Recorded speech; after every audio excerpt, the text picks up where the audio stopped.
nggak sih kalian dengar cerita inspiratif? Anak seorang petani yang berhasil jadi CEO perusahaan teknologi?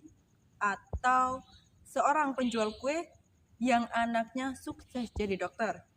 Cerita-cerita from zero to hero selalu berhasil bikin kita kagum.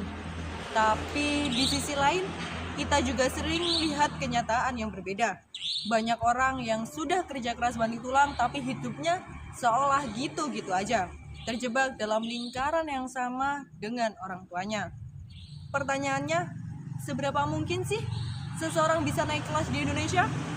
Apakah kesempatan itu terbuka lebar untuk kita semua? Atau hanya mitos belaka? Nah, di video kali ini kita akan kupas tuntas sebuah konsep yang sangat penting dan relevan bagi kita semua, yakni mobilitas sosial. Oke, pertama-tama, apa sih mobilitas sosial itu?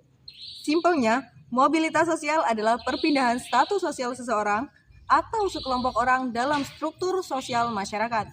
Bisa naik, bisa juga turun. Ada beberapa jenisnya, yang paling umum adalah mobilitas vertikal, yaitu naik atau turun kelas sosial. Contoh naik, dari staf bisa jadi manajer, sedangkan contoh turun, pengusaha sukses yang bangkrut. Ada juga mobilitas horizontal, pindah posisi tapi statusnya setara. Misalnya, guru di sekolah A pindah jadi guru di sekolah B. Kenyataannya, perjalanan untuk naik kelas sosial itu nggak semudah membalikkan telapak tangan.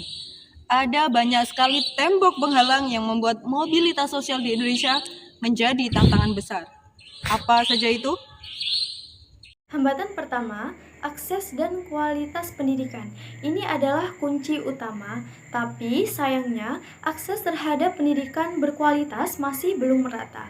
Sekolah di kota besar fasilitasnya lengkap, sementara di daerah terpencil mungkin gedungnya saja masih reot. Ini menciptakan ketimpangan peluang sejati. Hambatan kedua yakni kondisi ekonomi keluarga. Lingkungan setan kemiskinan itu nyata. Keluarga dengan ekonomi terbatas sulit memberikan gizi yang baik untuk anaknya. Pendidikan tinggi, modal usaha. Mereka fokus untuk bertahan hidup hari ini, bukan untuk merencanakan masa depan. Hambatan ketiga, jaringan dan nepotisme. Sering dengar istilah orang dalam?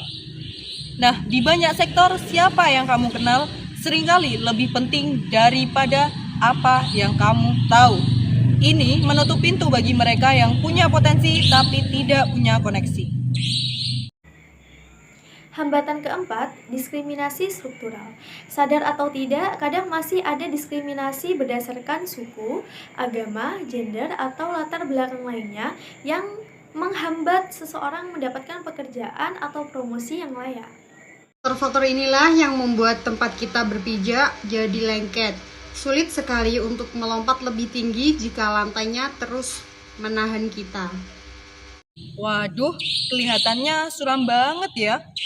Tenang dulu guys, bukan berarti tidak ada harapan. Pertanyaannya bukan lagi apa masalahnya, tapi apa yang bisa kita lakukan. Solusinya ada dua level, individu dan sistemik. Di level individu, kita tidak bisa hanya pasrah pada keadaan. Pertama, pendidikan dan peningkatan skill. Jangan pernah berhenti belajar.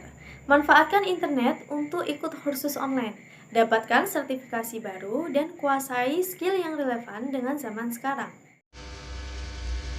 Bangun jaringan secara profesional. Networking bukan cuma soal orang dalam. Bergabunglah dengan komunitas, ikuti seminar, memanfaatkan platform seperti Link untuk terhubung dengan para profesional, tunjukkan nilaimu. Ketiga, literasi keuangan.